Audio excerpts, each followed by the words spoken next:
नमस्कार दोस्तों। सबसे पहले तो देखो, आप सबको स्वतंत्रता दिवस की यानी इंडिपेंडेंस डे की बहुत बहुत शुभकामनाएं। डेट आज की देखो 15 अगस्त है। आज 3 इश्यूज हम डिस्कस करेंगे, तीनों डिटेल्स हैं।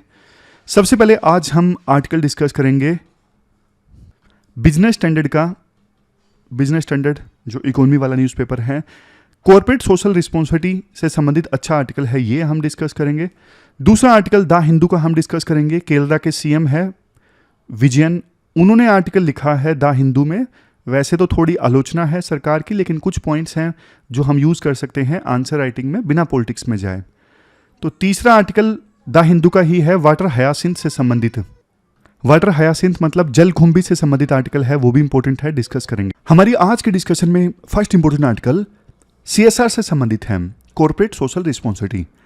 आपने जीएस पेपर 3 में इस टॉपिक से और जीएस पेपर 4 में भी जो कॉर्पोरेट गवर्नेंस है वहां से आर्टिकल को रिलेट कर सकते हो। देखो, सबसे पहले आसान शब्दों में सीएसआर का मतलब क्या है। जैसा नाम से ही जाहिर है, कॉर्पोरेट की सोशल रिस्पॉन्सिबिलिटी। देखो, एक कंपनी ना प्रॉफिट कमाने के लिए समाज से बहुत कुछ लेती है, तो उस कंपनी की भी ड्यूटी बनती है कि वो समाज को दे, प्रॉफिट कमाने के बाद में समाज के वेलफेयर के लिए थोड़ा बहुत कंट्रीब्यूट करें। तो यहीं से ये कंसेप्ट निकल के आया है सीएसआर। कंसेप्ट पुराना नहीं है, मतलब नया नहीं है, काफी पुराना है। लेकिन 2013 में जो कंपनी एक्ट आया था ना, तो उसमें सीएसआर कुछ कंपनीज के लिए ना, जो कुछ क्राइटेरिया को फुलफिल करती हैं, उनके लिए सीएसआर को कंपलसरी बना दिया गया। राइटर ये बताते हैं शुरुआत में बैकग्राउंड देते हुए कि आखिरकार क्या जरूरत पड़ गई थी कानून में इसका प्रोविजन करने की। तो राइटर बताते हैं कि देखो, 2013 में मैंडेटरी किया गया था सीएसआर कुछ कंपनीज के लिए। उसका रीजन ये था कि 2013 से पहले ना हमारे देश में कॉर्पोरेट ग्रुप की जो रेपुटेशन थी ना, वो काफी ज्यादा खराब हुई थी। जैसे सबसे पहले वेदांता का जिक्र किया जाता है। वेदांता अनिल अग्रवाल की कंपनी उड़ीसा में ना नियमगिरी पहाड़ों में माइनिंग करना चाहती थी, लेकिन वहां पे ना डोंगरिया कोंद नाम की एक ट्राइबल कम्युनिटी रहती थी, और उनके लिए पहाड़ मतलब भगवान, पहाड़ मतलब देवता, बहुत पवित्र। तो उस समय बहुत विवाद हुआ। लोकल कम्युनिटी ने विरोध किया कि आप पहाड़ों में माइनिंग करना चाहते हो, ये तो हमारे लिए भगवान के समान है। इंटरनेशनल लेवल पे ये मामला पहुंचा और कंपनी पे ये आरोप लगा कि कंपनी इन्वायरमेंटल और ट्राइबल राइट्स का ध्यान नहीं रख रही है और सिर्फ प्रॉफिट कमाना चाहती है। तो एक तो ये मामला हुआ, बाद में सुप्रीम कोर्ट ने मना कर दिया था कि नहीं कर सकते। फिर एक और विवाद उस समय हुआ था, नो गो एरिया डिस्प्यूट। ये नो गो एरिया डिस्प्यूट क्या था? नो गो एरिया में ना ये सरकार को डिसाइड करना था। यहां पे देखो, नो गो एरिया में ना ये सरकार को डिसाइड करना था कि कहां पे माइनिंग हो सकती है, कहां पे नहीं हो सकती है। तो कुछ जंगल देखो बहुत घने और इन्वायरमेंटली सेंसिटिव थे, उनको नो गो एरिया डिक्लेयर करने की बात हुई कि यहां पे माइनिंग नहीं होनी चाहिए। लेकिन देखो, माइनिंग लॉबी का ना सरकार के ऊपर प्रेशर काफी ज्यादा था, तो इससे यह लगा कि कंपनी सिर्फ प्रॉफिट देखती है, इन्वायरमेंट नहीं देखती। फिर एक और कंट्रोवर्सी हुई, ये जो स्पेशल इकोनॉमिक जोन पॉलिसी आई थी 2005 में।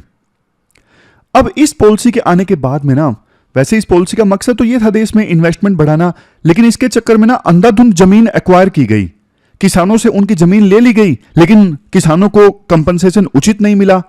बहुत से किसानों के साथ में धोखा हो गया। तो यहां पे भी कॉर्पोरेट ग्रुप्स की, जैसे डीएलएफ की रेपुटेशन खराब हुई। फिर सत्यम स्कैंडल सामने आ गया। ये इंडिया का बहुत बड़ा कॉर्पोरेट स्कैंडल था। सत्यम कंप्यूटर के जो चेयरमैन थे ना, रामलिंगा राजू, उन्होंने अपनी कंपनी के अकाउंट्स में हजारों करोड़ों का घोटाला किया।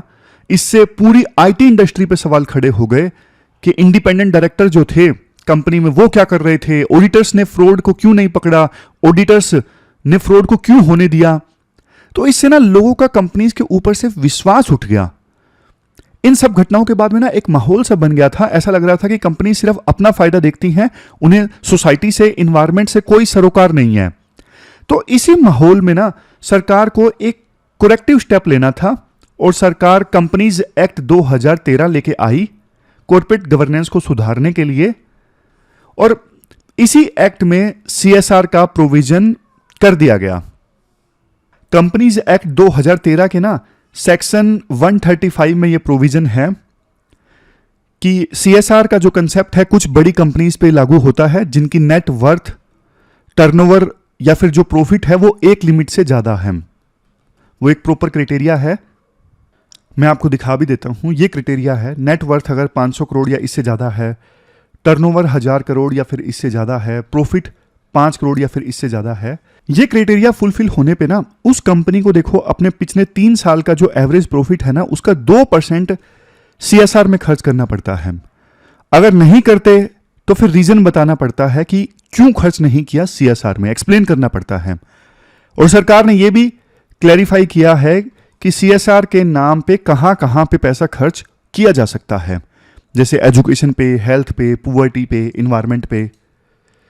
तो ये जो सीएसआर को मैंडेटरी बना दिया गया ना 2013 के कंपनीज एक्ट के सेक्शन 135 में, अब इसके ना काफी सारे फायदे हुए। फायदे क्या हुए मैं आपको पॉइंट वाइज फॉर्म में बता देता हूं। वैसे तो यहां पे दिए हुए हैं सारे, लेकिन मैं थोड़ा सा पॉइंट वाइज फॉर्म में बता देता हूं। फायदा सबसे पहले देखो, जो सीएसआर स्पेंडिंग है वो बढ़ गई। सीएसआर स्पेंडिंग बढ़ गई। डेटा कहता है कि फाइनेंशियल ईयर 2024 में ना 17,967 यानी 967 करोड़ रुपए खर्च हुए सीएसआर पे। ये पिछले साल के कंपैरिजन में ना 16% ज्यादा है। लगभग देखो 98% कंपनीज ऐसी हैं जो अपना सीएसआर का टारगेट पूरा कर रही हैं, और आधी कंपनीज यानी ऑलमोस्ट 50% कंपनीज तो ऐसी हैं जो लीगल मैंडेटरी चीज है ना कि 2% खर्च करना है पिछले अपने 3 साल के एवरेज प्रॉफिट का, तो वो 2% से भी ज्यादा खर्च कर रही हैं। 50% कंपनीज तो ऐसी हैं। दूसरा पॉइंट ये है, ये सीएसआर का प्रोविजन ना एनजीओज के लिए लाइफलाइन बन गया है, क्योंकि आजकल ना फॉरेन फंडिंग मिलना बहुत मुश्किल है, क्योंकि सरकार ने ना एफसीआरए एक्ट बहुत ज्यादा सख्त बना दिया है। तो विदेशों से फंडिंग मिलना एनजीओज के लिए बहुत डिफिकल्ट है। तो ऐसी सिचुएशन में हमारे देश के जो एनजीओज है ना उनके लिए डोमेस्टिक सीएसआर एक लाइफलाइन का काम कर रहा है। हजारों छोटी संस्थाएं हैं जो ग्रास रूट्स पे काम करती हैं, उन्हें सीएसआर से पैसा मिलने में मदद मिलती है। तो ये है दूसरा पॉइंट, फायदों की बात कर रहे हैं। फिर देखो तीसरा पॉइंट ये है, इवन जो कॉर्पोरेट एग्जीक्यूटिव्स हैं, मतलब कॉर्पोरेट ग्रुप्स में बड़े बड़े जो ऑफिशियल्स हैं ना, उन्हें भी सीएसआर से ना एक रियलिटी चेक मिल जाता है।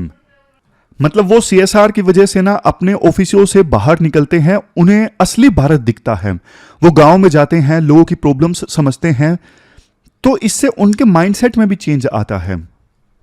तो ये सब फायदे हुए किससे? सीएसआर को मैंडेटरी बनाने से। तो फिर क्वेश्चन ये उठता है, सारी अच्छी अच्छी चीजें हैं तो फिर प्रॉब्लम क्या है? देखो ऐसा नहीं है, प्रॉब्लम भी है, और प्रॉब्लम्स काफी हैं जिनको एड्रेस करना जरूरी है अगर हमें और ज्यादा इफेक्टिव बनाना है सीएसआर को। तो सबसे पहली प्रॉब्लम क्या है? सबसे पहली प्रॉब्लम है ज्योग्राफिकल स्क्यूनेस। मतलब क्या है इस चीज का? देखो ज्योग्राफिकल स्क्यूनेस का मतलब यह है सीएसआर का पैसा कहां जा रहा है। स्टडीज देखो ये बताती हैं कि पैसा उन्हीं स्टेट्स में ज्यादा जा रहा है जो स्टेट्स ऑलरेडी डेवलप्ड हैं, जैसे महाराष्ट्र हो गया, तमिलनाडु हो गया। अब इन राज्यों में बहुत सारी कंपनीज हैं। इन राज्यों में जो कंपनीज हैं वो सीएसआर का पैसा इन्हीं राज्यों में खर्च कर देती हैं जहां पे इनके हेडक्वार्टर हैं। और जो राज्य सबसे गरीब हैं, जैसे झारखंड है, बिहार है, छत्तीसगढ़ है, इन्हें देखो टोटल सीएसआर का ना 20% भी नहीं मिल पाता। तो ये दिक्कत है। एक प्रकार से ना रीजनल इम्बैलेंस बढ़ रहा है सीएसआर के पैसों से, जिसे हम कह सकते हैं जो अमीर है ना वो और ज्यादा अमीर हो रहे हैं, रिच गेट रिचर और पुअर गेट पुअरर। ये वाली बात है, ये पहली प्रॉब्लम है। दूसरी प्रॉब्लम क्या है? दूसरी प्रॉब्लम है सेक्टर स्क्यूनेस। क्या है सेक्टर स्क्यूनेस? मतलब कंपनीज पैसा किस सेक्टर में लगा रही हैं। रिसर्च देखो ये कहती है सबसे ज्यादा पैसा जो लगाया जाता है ना वो लगाया जाता है एक तो एजुकेशन सेक्टर में और दूसरा हेल्थ सेक्टर में, क्योंकि देखो ये हाई प्रोफाइल सेक्टर है। इनमें काम करके ना कंपनीज को अच्छी पीआर मिलती है, उनकी पब्लिसिटी होती है, टीआरपी बढ़ती है। इसको कहते हैं वर्च्यू सिग्नलिंग। वर्च्यू सिग्नलिंग मतलब अच्छा दिखने की कोशिश करती हैं कंपनीज इन सेक्टर में खर्च करके।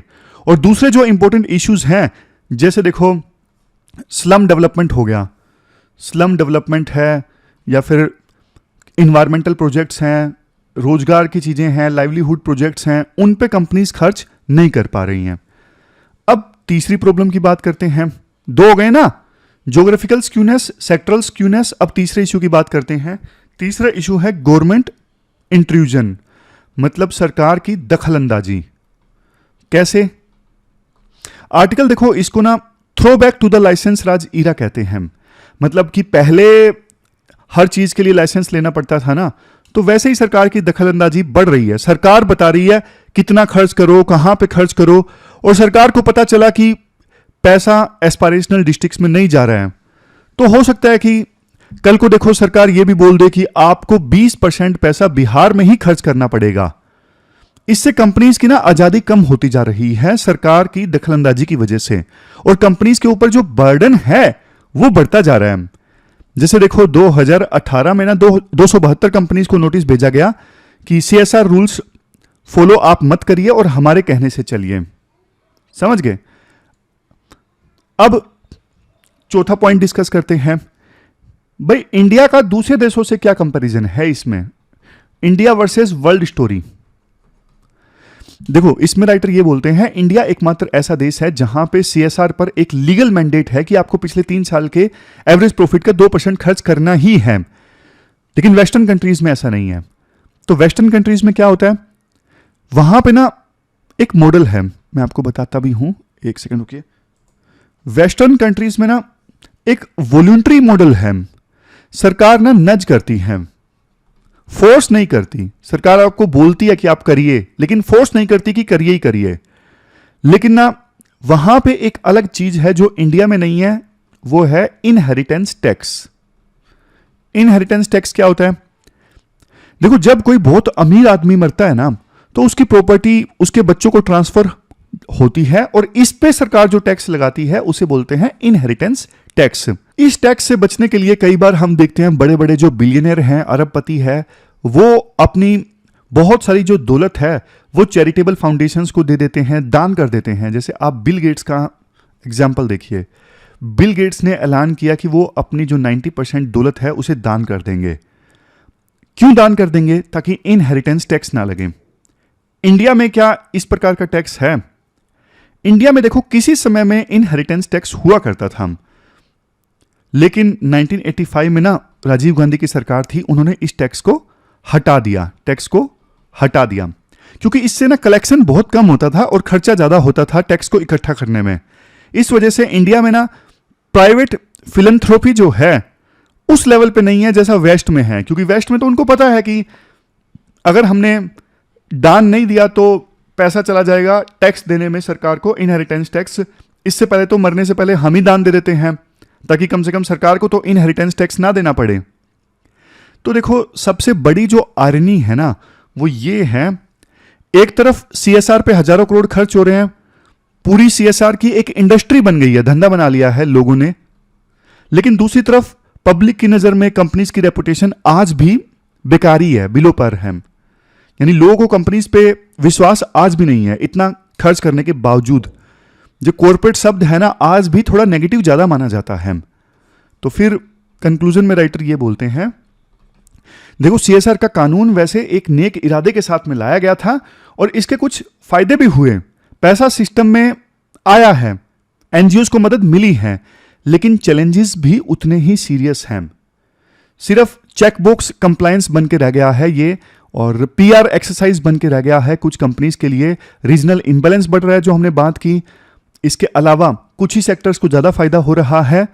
एक बार देखो, एक फेमस मैनेजमेंट गुरु हैं पीटर ड्रकर, इन्होंने एक बात बोली थी, the purpose of a business is to create a customer. Business का पर्पज ये है कस्टमर क्रिएट करना, लेकिन आज के जमाने में शायद देखो ये काफी नहीं है। बिजनेस का पर्पज ये है कि बेटर सोसाइटी क्रिएट करना, ना कि एक कस्टमर क्रिएट करना। तो ये पूरा आर्टिकल हमने डिस्कस किया। चलते हैं आगे। इसके बाद नेक्स्ट आर्टिकल देखो, देश की लीगेसी से संबंधित है। इंडिया को डेमोक्रेसी को डिफेंड करने की आवश्यकता है। अब ये जो आर्टिकल है ये केरला के CM ने लिखा है पिनराई विजयन के द्वारा। अब वो अलग पार्टी से हैं, तो एक प्रकार से उनके विचारों में थोड़ा क्रिटिसिज्म देखने को मिलता है। बट हम पॉलिटिक्स में ना जाते हुए कुछ पॉइंट्स को यूज करेंगे आंसर राइटिंग में। तो राइटर शुरुआत में ये बोलते हैं, देखो हर साल हम 15 अगस्त मनाते हैं। ये दिन ना हमें अंग्रेजों से मिली आज़ादी की याद दिलाता है। लेकिन देखो ये 15 अगस्त का दिन सिर्फ झंडा बदलने की बात नहीं थी। हमारे फ्रीडम फाइटर्स का ना एक सपना था। सपना क्या था? एक ऐसा भारत बनाने का सपना जहां पे सबको बराबरी मिले, सबको इक्वलिटी मिले, कानून के सामने जहां सब इक्वल हों, सबको देश के रिसोर्सेज पर इक्वल हक मिले और हर इंसान की सेल्फ डिग्निटी यानी आत्म सम्मान की सुरक्षा हो। समझ गए? तो ऐसा भारत बनाने का हमारे संविधान निर्माताओं का, हमारे फ्रीडम फाइटर्स का सपना था। और देखो असली नेशनलिस्ट वो है जो देश के ना सबसे पिछड़े इंसान की जिंदगी बेहतर बनाने की कोशिश करें। महात्मा गांधी भी यही बात बोला करते थे, मेरा राष्ट्रवाद मानवता के कल्याण पर आधारित है। उनका जो नेशनलिज्म था ना वो इंक्लूसिव था। महात्मा गांधी अंत्योदय की बात करते थे, यानी लाइन में खड़े सबसे आखिरी व्यक्ति का उदय, जो सबसे ज्यादा डिप्रेस्ड है, सबसे ज्यादा पिछड़ा हुआ है, उसका उदय। तो ये था महात्मा गांधी का अंत्योदय का कंसेप्ट। लेकिन क्वेश्चन ये उठता है, क्या हम हमारे फाउंडर्स के सपने पूरे कर पाए हैं? राइटर कहते हैं आंसर देखो नहीं में है। ऐसा वो क्यों कहते हैं? सबसे पहले आप कॉन्सेंट्रेशन ऑफ वेल्थ देख लीजिए। मतलब संविधान निर्माताओं का सपना था ना कि सबको बराबरी का हक मिले, लेकिन आज हमारे देश में ना जो वेल्थ है वो कॉन्सेंट्रेट हो चुकी है कुछ ही हाथों में। देश में ऑक्सफैम की रिपोर्ट कहती है कि देश में जो टॉप 1% रिच है ना, उनके पास में देश की टोटल वेल्थ का 40% है। यानी ये सर्वाइवल ऑफ फिटेस्ट की लड़ाई नहीं है, ये सर्वाइवल ऑफ रिचेस्ट वाला कंसेप्ट हो गया हमारे देश में। जो बहुत अमीर हैं वो सर्वाइव करेंगे, वो और ज़्यादा अमीर होते जाएंगे और गरीब लोग कहीं सर्वाइव नहीं कर पाएंगे। आम आदमी की परेशानी देखो ये है, इन्फ्लेशन जो है वो लगातार बढ़ती जा रही है, काफ़ी अनएम्प्लॉयमेंट है, लोग गरीबी और कुपोषण का यानी माल न्यूट्रिशन का शिकार हो रहे हैं। और इन सब का दोष ना केरला के सीएम देते हैं न्यू लिबरल पॉलिसीज पे। न्यू लिबरल पॉलिसीज जैसे 1990-91 के बाद देश में जो एलपीजी रिफॉर्म आए ना, लिबरलाइजेशन, प्राइवेटाइजेशन, ग्लोबलाइजेशन, उनको आप बोल सकते हो कि वो नियो लिबरल पॉलिसीज इंप्लीमेंट की गई थी हमारे देश में। राइटर बोलते हैं ये वो पॉलिसीज होती हैं जिसमें ना मार्केट को बहुत ज़्यादा इंपॉर्टेंस दी जाती है, फ्री मार्केट को बढ़ावा दिया जाता है कि मार्केट सब कुछ डिसाइड करेगी, कितने वेजेस मिलेंगे, क्या प्रोड्यूस करना है, कितना प्रोड्यूस करना है। Market is the king, market is the God. ये होता है फ्री मार्केट वाला कंसेप्ट। ये हमारे देश में इंप्लीमेंट हो गया 1990-91 के एलपीजी रिफॉर्म के बाद में। लेकिन देखो जब फ्री मार्केट पे फोकस होता है ना, ऐसे लोग जो गरीब हैं, ऐसे लोग जो जिनके पास में स्किल नहीं है, वो पिछड़ जाते हैं, वो बहुत ज़्यादा और ज़्यादा गरीब होते जाते हैं। फिर नेक्स्ट पॉइंट में राइटर बोलते हैं आज किसानों का दर्द देख लीजिए। गांधी जी ने ना किसानों को देश की आत्मा बोला था, farmers are soul of India. आज वही जो किसान है ना खेती नहीं कर पा रहे हैं, सुसाइड कर रहे हैं। क्यों? क्योंकि देखो खेती अब उतने फायदे का सौदा नहीं हो गया है, किसान डेट ट्रैप में फंस जाता है। तो ये हमारे इकोनॉमिक मॉडल पे एक बड़ा सवाल है। तो राइटर ना यहां पे ना एक काफी डीप क्वेश्चन रेज कर रहे हैं कि दिखाने के लिए हमारे देश में इकोनॉमिक ग्रोथ है, बट उसका फायदा सब तक नहीं पहुंच रहा है। तो ये जो ग्रोथ है ना, ये जॉबलेस ग्रोथ है, ये इनइक्विटेबल ग्रोथ है। अब यही कीवर्ड्स आप ऐसे में यूज कीजिए, आंसर राइटिंग में यूज कीजिए, इनइक्विटेबल ग्रोथ, तभी फायदा होगा। फिर थोड़ा पॉलिटिकल बातों पे राइटर आते हैं। राइटर बोलते हैं क्या आज के समय में देखो हमारे देश में डिसेंट का मतलब एंटी नेशनल हो गया है। Dissent is equal to anti national.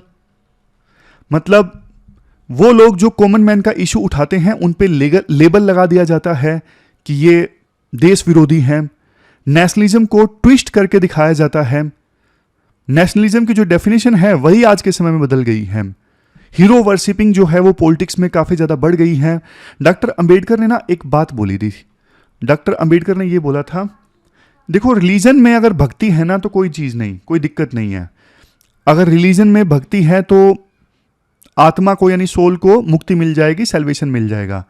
लेकिन अगर पॉलिटिक्स में आप भक्ति करोगे, हीरो वर्शिपिंग करोगे ना, तो ये डिक्टेटरशिप इससे आएगी और डिजास्टर हो जाएगा, डेमोक्रेसी सर्वाइव नहीं कर पाएगी। लेकिन आज के समय में पॉलिटिक्स में देखो हीरो वर्शिपिंग है, चाहे कोई भी पार्टी हो, हीरो वर्शिपिंग हर पार्टी में है। समझ गए? मतलब अंबेडकर का ये कहना था कि अंधभक्ति जो है उससे लोकतंत्र खत्म हो जाएगा। इसके बाद राइटर फेडरलिज्म की बात करते हैं। फेडरलिज्म मतलब देखो हमारा देश जो है ना वो है यूनियन ऑफ स्टेट्स। क्या है यूनियन ऑफ स्टेट्स? जो आर्टिकल 1 में लिखा हुआ है साफ साफ। यहां पे पावर ना सेंटर और स्टेट्स के बीच में बटी हुई है। जैसे डिफेंस, फॉरेन अफेयर्स ये सेंटर के पास में है, पब्लिक ऑर्डर, हेल्थ, ये कुछ जो चीजें हैं वो स्टेट के पास में है, और इसे बोलते हैं डिवीजन ऑफ पावर, जो संविधान के शेड्यूल 7 में किया गया है। हमारे देश के संविधान निर्माताओं ने ना सपना संजोया था कोऑपरेटिव फेडरलिज्म का। What is cooperative federalism? मतलब देखो सेंटर और स्टेट दोनों मिलकर काम करें, टीम की तरह काम करें।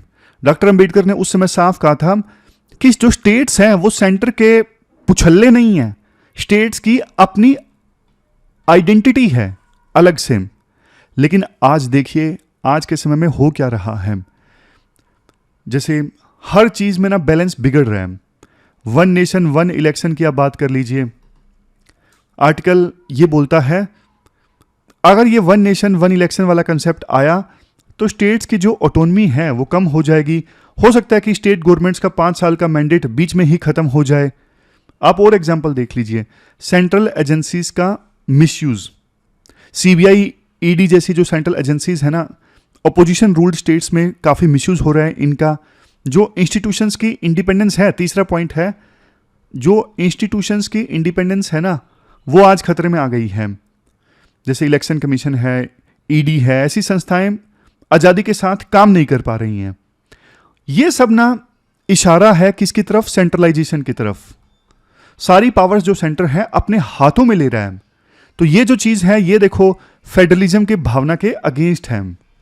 जबकि देखो 1994 के एसआर बोमई केस में ना 1994 के एसआर बोमई केस में सुप्रीम कोर्ट ने यह बोला था जो फेडरलिज्म है वो बेसिक स्ट्रक्चर का पार्ट है, बेसिक स्ट्रक्चर का हिस्सा है। देखो फेडरलिज्म के ऊपर अटैक का ना सबसे बड़ा एग्जांपल है गवर्नर्स का मिसयूज। गवर्नर देखो वैसे तो प्रेसिडेंट के द्वारा अपॉइंट होते हैं और वो स्टेट के कॉन्स्टिट्यूशनल हेड होते हैं, लेकिन गवर्नर्स को काम करना होता है काउंसिल ऑफ मिनिस्टर्स की एड एंड एडवाइस से। अपनी मर्जी से काम नहीं कर सकते गवर्नर्स। ये साफ साफ लिखा हुआ है आर्टिकल 163 में। कौन से आर्टिकल में? आर्टिकल 163 में। तो गवर्नर का रोल वैसे देखो सेंटर और स्टेट के बीच में ना एक ब्रिज की तरह काम करने का था, लेकिन आज रियलिटी क्या है? आज देखो गवर्नर जो हैं वो सेंटर के पॉलिटिकल एजेंट बन गए हैं। वो ऑपोजिशन रूल्ड स्टेट्स में बल्कि काम रोकने का प्रयास करते हैं। तो ये चीज हो गई है। इवन बिल्स जिनको असेंट देना एक फॉर्मेलिटी था, आज स्टेट असेंबली से जो बिल पास होकर गवर्नर के पास जाते हैं अननेसेसरली गवर्नर उसको रोक के रखते हैं, मंजूरी नहीं देते। केरला, तमिलनाडु, पंजाब, कई ऑपोजिशन रूल्ड स्टेट्स में ना बिल को महीनों तक रोका गया और बिना किसी रीजन के। लेकिन सुप्रीम कोर्ट का एक बढ़िया वर्डिक्ट आया इस इश्यू पे। सुप्रीम कोर्ट ने ना तमिलनाडु के केस में बहुत सख्त टिप्पणी की। सुप्रीम कोर्ट ने बोला गवर्नर को यह याद रखना चाहिए कि वो चुने हुए प्रतिनिधि नहीं है।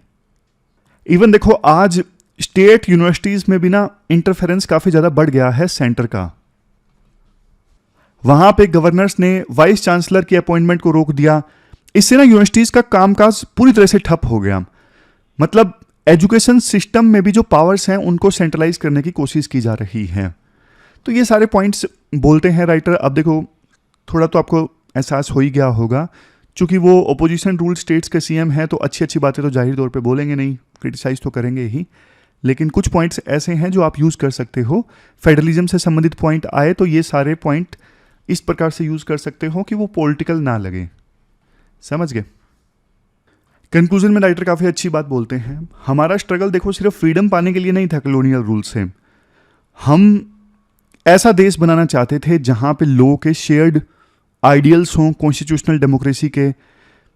हम एक ऐसा देश बनाना चाहते थे जो एक प्रकार से संगठन हो आज़ाद लोगों का, सबकी डिग्निटी हो, सबकी आवाज़ हो।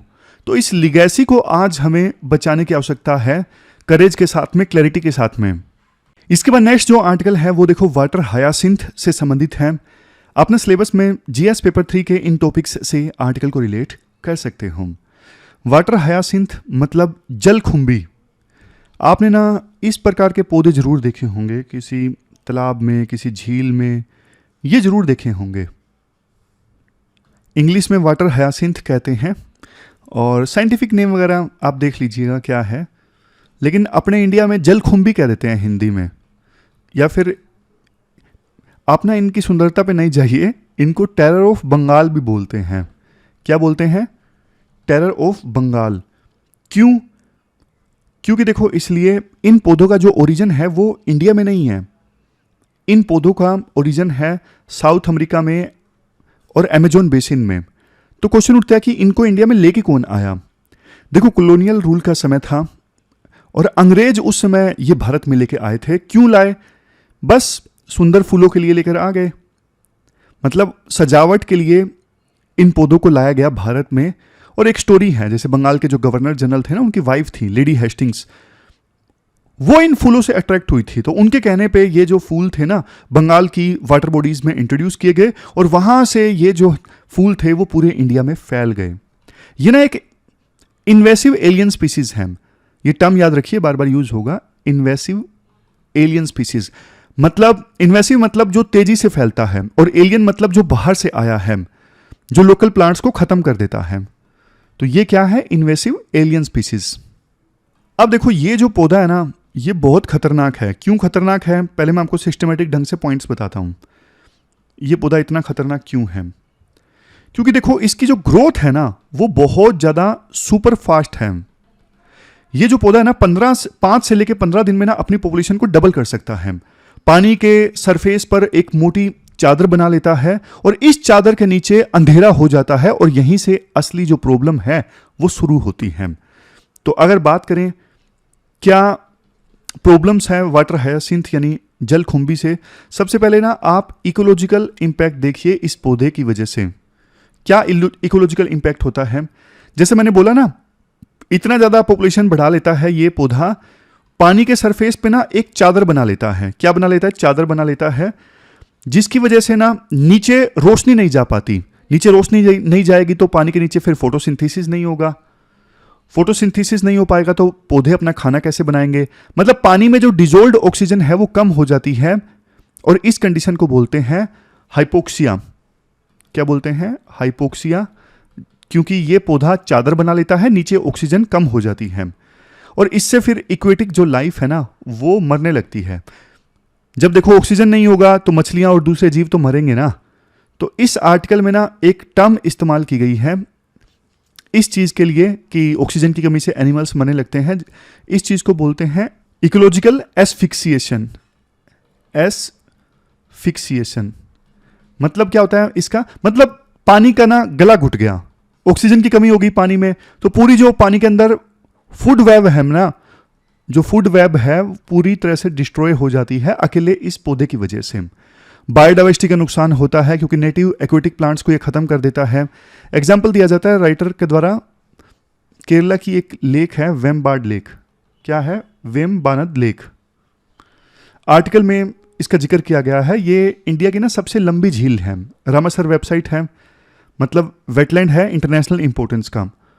बट देखो आज ये जो लेक है ना वेम्बानद लेक, वाटर हायासिंथ यानी जलकुंभी की प्रॉब्लम से जूझ रही है ये वेम्बानद लेक। तो ये हमने बात कर ली इकोलॉजिकल इंपैक्ट की। अब बात करते हैं इकोनॉमिक इंपैक्ट क्या होता है इस वाटर हायासिंथ की वजह से। इकोनॉमिक इंपैक्ट देखो, जब पूरी लेक इस पौधे से भर जाएगी तो मछुआरों को नुकसान पहुंचेगा, उनके जो जाल हैं वो फंस जाते हैं। जब ये पौधे की भरमार हो जाती है, उनकी नाव चल नहीं पाती, मछलियां मर जाती हैं, तो उनकी रोजी रोटी छिन जाती है। तो मतलब फिशरमैन को नुकसान होता है। फिर देखो फार्मर्स को भी नुकसान होता है। जैसे केरला में ना एक जगह है कुटनड, आर्टिकल में इसका भी जिक्र है। अब जो केरला की ये जगह है ना कुटनड, इसको राइस का कटोरा कहा जाता है। लेकिन ना यहां पे ना ये जो पौधा है ना वाटर हायासिंथ का, वो इरिगेशन चैनल्स को ब्लॉक कर देता है। इरिगेशन के लिए जो चैनल्स है ना उनको ब्लॉक कर दिया, खेत तक पानी पहुंचना मुश्किल हो जाता है और खेती की जो लागत है वो बढ़ जाती है। फिर देखो आप टूरिज्म एंड ट्रांसपोर्ट की बात कर लीजिए। केरला अपने बैक वाटर और हाउस बोट्स के लिए फेमस है, आपको पता है, लेकिन इस जल खुंबी के पौधे की वजह से ना जो हाउस बोट्स हैं वो फंस जाती हैं, वाटर ट्रांसपोर्ट रुक जाता है, टूरिज्म पे इसका बहुत ज़्यादा बुरा असर पड़ता है। तो ये हमने बात की इकोनॉमिकल इंपैक्ट की। अब बात करते हैं क्लाइमेट के ऊपर क्या इंपैक्ट पड़ता है। ये पॉइंट देखो बहुत इंपॉर्टेंट है मेंस के आंसर के लिए, क्योंकि देखो जब ये प्लांट सड़ता है ना, डिके होता है, तो ये गैस रिलीज करता है। उस गैस का नाम है CH4 यानी मीथेन। आर्टिकल ये कहता है जो मीथेन है वो देखो CO2 से ना 25 गुना ज्यादा पावरफुल गैस है। मतलब आपको पता है मीथेन गैस CO2 से 25 टाइम्स ज्यादा पावरफुल ग्रीन हाउस गैस है। मतलब ग्लोबल वार्मिंग को बहुत ज्यादा बढ़ाती है ये CH4 गैस से। फिर नेक्स्ट बात करते हैं हेल्थ इंपैक्ट की। हेल्थ पे क्या इंपैक्ट पड़ता है? देखो हेल्थ पे ये इंपैक्ट पड़ता है कि ये जो पौधा है ना, इसकी वजह से पानी एक जगह पे खड़ा रहता है, स्टैग्नेट रहता है। स्टैग्नेंट पानी जो है उसकी वजह से मच्छर पैदा होते हैं, जिससे मलेरिया, डेंगू जैसी बीमारियां फैलती हैं। वाटर हायासिंथ की देखो प्रॉब्लम तो समझ में आ गई। अब सॉल्यूशंस की बात करते हैं। लोग ना इस कचरे से ना कंचन बनाने की तरफ काम कर रहे हैं। जैसे उड़ीसा का एग्जाम्पल दिया जाता है। उड़ीसा में जो वुमेन सेल्फ हेल्प ग्रुप्स है ना, वो इस वाटर हायासिंथ से ना हैंडीक्राफ्ट, बास्केट, फर्नीचर ये सब बना रही हैं। फिर असम एंड वेस्ट बंगाल का एग्जाम्पल दिया जाता है। वहां पे ना वाटर हायासिंथ से ना पेपर और बायोगैस बनाया जा रहा है। Paper and biogas. कुछ जगहों पे ना वाटर हायासिंथ की सहायता से ना ऑर्गेनिक कंपोस्ट मतलब खाद वगैरह भी बनाने की कोशिश हो रही है। लेकिन दिक्कत जानते हो क्या है? ये सब जो एफर्ट्स हो रहे हैं ना वो स्केलेबल नहीं है, अलग अलग आइसोलेटेड एफर्ट्स हो रहे हैं। तो हमें क्या चाहिए? हमें चाहिए वाटर हायासिंथ की प्रॉब्लम से निपटने के लिए एक नेशनल पॉलिसी। इस पॉलिसी में रीजन स्पेसिफिक स्ट्रेटेजीज हो, मतलब केरला के लिए क्या प्लान है, बंगाल के लिए क्या प्लान है, और सिंगल पॉइंट अकाउंटेबिलिटी होनी चाहिए। किसका काम है इस पौधे की प्रॉब्लम से निपटना। अभी ना ये काम कई डिपार्टमेंट में बटा हुआ है, agriculture department, fishery department, environmental, irrigation, इसलिए ना कोई जिम्मेदारी नहीं लेता। एक सिंगल नोडल एजेंसी बनानी चाहिए इस प्रॉब्लम से निपटने के लिए। दूसरा है साइंटिफिक रिमूवल, मतलब कि इसे हटाने के लिए ना साइंटिफिक मेथड्स और मैकेनाइजेशन का यूज हो। जैसे केरला जैसी जगह है, अब वहां पे लेबर महंगी है, सस्ती नहीं है, तो वहां पे मशीनों का यूज जरूरी है इस पौधे से निपटने के लिए। फिर है scale up innovation. Scale up innovation मतलब वो लोग जो इस पौधे से प्रोडक्ट्स बना रहे हैं ना, उनको सपोर्ट देना चाहिए, फाइनेंशियल इंसेंटिव देना चाहिए। प्राइवेट सेक्टर को इससे जोड़ दिया जाए। PPP यहां पे देखने को मिलना चाहिए, पब्लिक प्राइवेट पार्टनरशिप। फिर R&D की बात की जाती है, रिसर्च को बढ़ावा दिया जाए ताकि और नए तरीके उभर के आए इस प्रॉब्लम से निपटने के लिए। लेकिन देखो कंक्लूजन की बात करें तो मैसेज बिल्कुल साफ है, ये सिर्फ एक एनवायरमेंटल प्रॉब्लम नहीं है, ये टेस्ट है हमारी livelihood, food security, climate resilience, green economy का टेस्ट है। एक फेमस एनवायरमेंटलिस्ट है वांगरी मथाई, उनका ये कहना है the generation that destroys the environment is not generation that page the price. मतलब जो जनरेशन इन्वायरमेंट को डिस्ट्रॉय करती है ना, वो कीमत नहीं चुकाती, कीमत चुकाती है आने वाली जनरेशन। तो इसलिए वो हम पे डिपेंड करता है कि हम आने वाली जनरेशन के लिए क्या छोड़ के जाना चाहते हैं। तो ये पूरा आर्टिकल हमने डिस्कस किया। ये थी हमारी आज की डिस्कशन। लास्ट में क्वेश्चन आपको दिखा देता हूं। आप क्वेश्चन देख लीजिए जो आपको अटेम्प्ट करना है। 250 वर्ड्स में आपको इस क्वेश्चन का आंसर देना है। 15 मार्क्स का ये क्वेश्चन है वाटर हायासिंथ से संबंधित। तो ये थी हमारी आज की डिस्कशन। कल मिलते हैं आपसे फिर से एक नई डिस्कशन के साथ। तब तक आप अपना ध्यान रखिए, अच्छे से पढ़िए। Thank you very much for discussion.